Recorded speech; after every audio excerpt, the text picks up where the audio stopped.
तोड़ दो।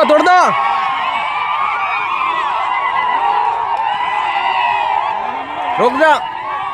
उदयपुर में आज भी ऐसे कई गांव हैं जहां व्यक्ति की मौत हो जाने पर मौत के जिम्मेदार लोगों से रुपयों की मांग की जाती है और यदि रुपए नहीं मिलते हैं तो लोग मौत के गम को भूलकर उपद्रव पर उतारू हो जाते हैं। इस कुप्रथा को आदिवासी अंचल में मौताना और चढ़ोतरा के नाम से जाना जाता है। दक्षिणी राजस्थान के उदयपुर जिले के फलासिया थाना इलाके में दीपावली के दिन एक व्यक्ति की हत्या हो गई। थावरचंद भगोरा नाम का ये व्यक्ति अपने ननिहाल भामटी गांव गया हुआ था, जहां उसके मामा के यहाँ कोई विवाद हो जाने के चलते कुछ युवकों ने उसकी चाकू से गोदकर हत्या कर दी। इस मामले में पुलिस को सूचना दी गई और पुलिस ने मौके पर पहुंचकर घटनाक्रम को शांत करवाया और हत्या की तफ्तीश शुरू की। दूसरी ओर आदिवासी अंचल होने के चलते मौताने की कुप्रथा तूल पकड़ने लगी और ग्रामीण मौताने की मांग पर अड़ गए। मौत के बदले रुपयों की मांग होने लगी, लेकिन पुलिस की सख्ती के बीच सफलता नहीं मिली और मौत के बदले रुपए बिना मिले ही मृतक के शव को सुपुर्द कर दिया गया। इस घटना के बाद मृतक थावरचंद भगोरा के गांव उपली सिगरी से 300 से ज्यादा ग्रामीण भामटी गांव पहुंच गए और मौत के जिम्मेदार लोगों और ग्रामीणों के घरों पर पथराव और तोड़फोड़ कर दी। इस मामले में आरोपी नाबालिग होने के चलते पुलिस ने उन्हें डिटेन कर लिया है और चढ़ोतरा करने वाले ग्रामीणों में करीब 3 दर्जन ग्रामीणों की नजद रिपोर्ट दर्ज की और 250 से ज्यादा ग्रामीणों की भीड़ के खिलाफ मामला दर्ज किया है। मैं जैसा कि आपको पता है 31/10 जो दिवाली थी उस रात्रि को 8-9 बजे के आसपास जो भामटी गांव के अंदर एक पड़ोस की उपली सिंगली का थावरचंद भगोरा वो उनके मामा के वहाँ आया हुआ था। तो उनके मामा की किसी से रंजिश थी वहाँ पे, तो उन्होंने उसको मना किया होगा या उसको डांटा होगा, तो उसके चक्कर में उसका गांव के जो भामटी गांव के लोगों ने उसका मर्डर कर दिया चाकू गोप के।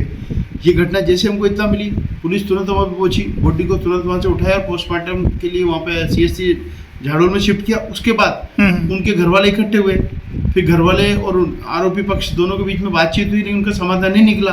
फिर हमने जो भी इसमें जिन्होंने हत्या की थी उनके खिलाफ प्रकरण दर्ज किया थाना फलाशिया में। उसके बाद अगले दिन इन लोगों ने जो आरोपी पक्ष के जो गांव है भामटी, वहाँ पे जो मृतक पक्ष है उपली सिंगली, वहाँ के लोग 100-200 लोग आए और दिन में 1 बजे के आसपास उन्होंने वहाँ पे उनके चढ़ोतरा कर दिया, उनके घर में तोड़फोड़ भी कर दी। तो पुलिस ने इनको फिर वहाँ बाकायदा लाठी चार्ज करके उनको डिस्पर्स भी किया वहाँ से।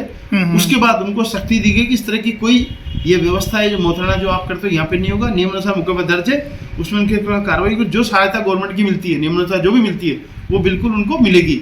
उसके बाद सख्ती से उनको डिस्पर्स कर दिया और उन्हीं जिस घर में तोड़फोड़ की थी उन्होंने, वो मुलजी पक्ष का नहीं था, वो किसी अन्य पक्ष का था। लेकिन चूंकि अब परंपरा है कि जिस गांव का आदमी वारदात करता है उसके पूरे गांव में कई बार ये इस तरह की तोड़फोड़ नुकसान पहुंचाते हैं, वो परंपरा गलत है।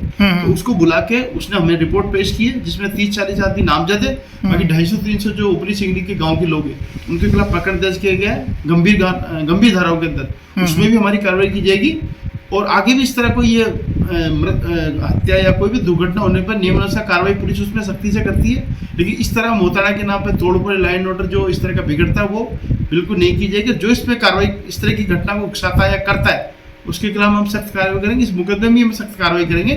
और जो मुकदमा मर्डर का है उसमें मुलजिम नामजद हो चुके हैं, मुलजिम 2-3 जो नाम सामने है वो नाबालिग है, उनको भी डिटेन करने की कार्रवाई की जा रही है। उनको भी इसके अंदर डिटेन करके कोर्ट में पेश किया जाएगा। मौताने और चढ़ोतरा की कुप्रथा को खत्म करने के लिए लगातार उदयपुर पुलिस काम कर रही है, लेकिन उसमें बड़ी सफलताएं नहीं मिल पा रही। हालांकि पिछले 35 दिनों में फलासिया थाना पुलिस ने 3 ऐसे शव जिनके लिए मौताने की मांग की जा रही थी उन्हें मौताना नहीं मिलने दिया और शव का शांतिपूर्वक अंतिम संस्कार करवाया था। हालांकि उसके बाद कानून व्यवस्था बिगड़ने जैसी नौबत भी आई, लेकिन पुलिस ने पूरी सख्ती से मामले को निपटा। इस बार भी DSP नेत्रपाल सिंह का कहना है कि इस कुप्रथा को खत्म करने के लिए पुलिस पूरी सख्ती बरतेगी और मौत के बदले पैसे जैसी इन पुरानी प्रथाओं को पूर्ण रूप से बंद कर दिया जाएगा और जो लोग उपद्रव करेंगे उनके खिलाफ भी सख्त कार्यवाही होगी। तो आगे भी इस तरह की कार्रवाई ये लगातार इलाके में जारी रहेगी ताकि इस तरह की कुप्रथा जो चली आ रही है उसके नाम पर लोगों का, गरीबों का शोषण होता है, या ये मान लें कि जो बेचारे निर्दोष है उसके भी कई बार गाँव में नुकसान हो जाता है, उनको घर छोड़ के भागना पड़ता है। ये प्रथा, इस पर अंकुश लगाने के लिए पुलिस नियमानुसार जो भी लीगल प्रोविजन है उसके तहत कार्रवाई करती रहेगी। आदिवासी बहुल्य इलाकों में मौताने और चढ़ोतरा के चलते कई बार कानून व्यवस्था बिगड़ने जैसी नौबत भी आ जाती है। ऐसे में यदि पुलिस पूरी सख्ती बरतते हुए इसे खत्म करने की ठान ले तो निश्चित तौर पर कानून व्यवस्था बनाए रखने में पुलिस को सफलता मिलेगी। साथ ही आदिवासी अंचल में भी इस गलत परंपरा का खात्मा होगा।